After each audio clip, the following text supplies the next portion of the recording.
지난 2019년 국회에서 있었던 패스트트랙 충돌 사건으로 재판에 넘겨졌던 당시 자유한국당 의원들에게 법원이 모두 유죄를 선고했습니다. 다만 모두 벌금형으로 의원직 상실형은 나오지 않았는데요. 법원 앞에 나가 있는 취재기자 연결해서 자세한 얘기 들어보겠습니다. 최지영 기자. 네, 저는 지금 서울 남부지방법원 앞에 나와 있습니다. 2시간 전쯤 이곳 남부지법에서 국회 패스트트랙 충돌 사건에 대한 재판부의 1심 선고가 있었는데요. 검찰은 대부분의 의원들에게 의원직 상실형을 구형했지만 실제로 의원직 상실형이 선고되지는 않았습니다.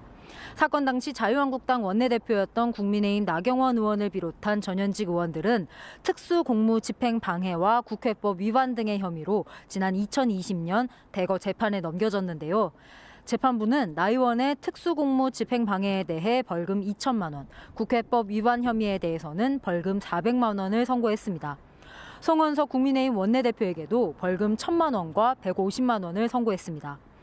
일반 형사사건으로 금고 이상의 형을 확정받거나 국회법 위반으로 벌금 500만 원 이상의 형이 확정되면 의원직을 상실하고 피선거권이 제한되지만 모든 혐의에 대해 벌금형이 나왔고 국회법 위반에 대해선 모두 400만 원 이하의 벌금을 받으면서 기소된 현역 의원 6명 모두 1심에서는 의원직 상실형을 받지 않았습니다. 재판부는 공소사실 모두 유죄가 인정된다며 면책특권 대상도 아니라고 판단했습니다. 다만 법안의 부당성을 공론화하려는 정치적 동기로 범행에 이르게 됐다는 점을 고려해 양형했다고 설명했습니다. 특히 국회 선진화법을 위반한 첫 사례로 동료 의원 입법 활동을 방해한 것이라 죄책이 가볍지 않지만 사건 이후 있었던 선거들에서 당선되는 등 국민의 정치적 평가가 어느 정도 이뤄진 점 등을 양형에 참작했다고 밝혔습니다.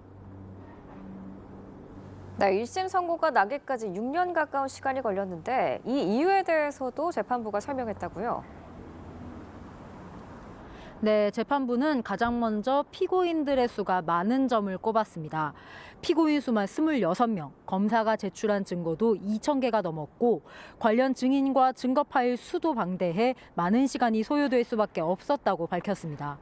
증인의 수가 비록 50명 남짓이지만 피고인들의 수만큼 반대 신문이 진행되는 점을 생각하면 사실상 수백 명을 신문하는 것과 마찬가지였다고도 덧붙였습니다. 패스트트랙 충돌 사건은 지난 2019년 4월 국회에서 있었던 당시 여당 더불어민주당을 비롯한 여야 4당과 국민의힘의 전신인 자유한국당 의원들이 충돌한 사건입니다. 여야 4당이 선거제 개편안과 고위공직자 범죄수사처 설치법을 패스트트랙으로 처리하려고 하자 국민의힘 전신 자유한국당 의원들은 이를 반대하며 회의장을 점거하는 등 물리력을 행사했습니다. 이후 6년 만에 1심 선고가 나온 건데 검찰로서는 구형보다 한참 낮은 벌금형이 나왔고 기소된 의원들도 유죄 판단에 불만을 드러내고 있어 양측이 항소에 나설지 관심을 모읍니다. 한편 민주당 의원들도 별도의 패스트트랙 충돌 관련 재판을 받고 있는데 이달 28일 결심을 거쳐 이르면 연내 1심 선고가 나올 것으로 보입니다. 지금까지 서울 남부지법에서 연합뉴스TV 최주원입니다.